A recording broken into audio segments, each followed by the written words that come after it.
Hi hello welcome to Priya's recipes room. இன்றைக்கி என்ன recipe பார்த்தீங்கன்னா பாசிப்பருப்பு லட்டு தான். வாங்க எப்படி செய்கிறதுன்னு பார்க்கலாம். இதுக்கு வந்து நான் 2 கப் பாசிப்பருப்பு எடுத்திருக்கேன். இதை வந்து நல்லா ஸ்லோ ஃபயரில் வச்சு வறுத்து எடுக்க போகிறோம். ஸ்பீடில் வச்சு கருக்கிடக்கூடாது, அப்புறம் அந்த பச்சை வாசனையும் போகாது. இது வந்து கண்டிப்பாக நம்ம ஸ்லோ ஃப்ளேமில் வச்சு தான் நம்ம வறுக்கணும். வறுக்க ஒரு 20 மினிட்ஸ் ஆச்சும் ஆகும். அதனால் நம்ம பொறுமையாக தான் வறுத்தாகணும். அப்போ தான் நல்லாயிருக்கும் சாப்பிட்றதுக்கு, லட்டு நல்லா டேஸ்ட்டாக.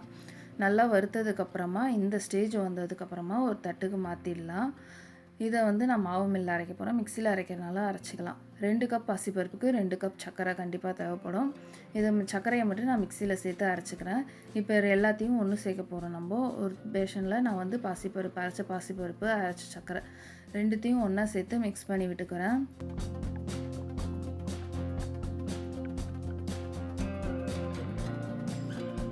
கையில் கூட மிக்ஸ் பண்ணி நம்ம எல்லாம் ஒன்றா மிக்ஸ் ஆகிடுச்சான்னு செக் பண்ணிக்கலாம்.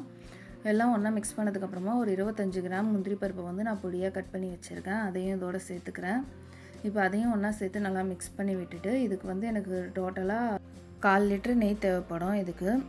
அதுக்கு வந்து முதல்ல நான் வந்து ஒரு கிண்ணத்தில் வந்து நான் 1/4 கப்பு நெய் எடுத்திருக்கேன். அதை வந்து உருக்கி நம்ம வந்து கொஞ்சம் கொஞ்சம் போர்ஷனாக தான் நம்ம சேர்த்து பிசைய போகிறோம். ஏன்னா அந்த சூட்டோடு இருக்கும் போது பிசைஞ்சால் தான் லட்டு நல்லா பிடிக்க வரும். அதனால் கொஞ்சம் கொஞ்சம் போர்ஷன்ஸாக தான் நம்ம எடுத்து பிசைய போகிறோம். நெய் ஊற்றி பிசையும் போது மட்டும் கொஞ்சம் கேர்ஃபுல்லாக பிசையணும். சூடாக இருக்கும் போது கையை விட்டுறாமல் ஒரு கரண்டியில் வச்சு மிக்ஸ் பண்ணிவிட்டு அதுக்கப்புறம் நம்ம கையை வச்சு பிசைஞ்சிட்டு அதுக்கப்புறம் லட்டு பிடிச்சோன்னா கொஞ்சம் கரெக்டாக இருக்கும்.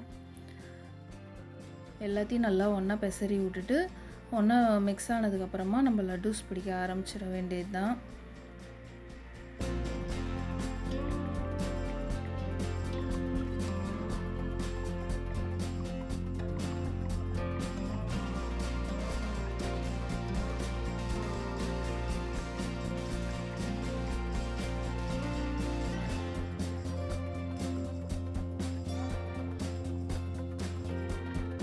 இந்த தீபாவளிக்கு இந்த ரெசிப்பியை கண்டிப்பாக ட்ரை பண்ணி பாருங்கள். உங்களுக்கு ரொம்ப ரொம்ப பிடிக்கும்.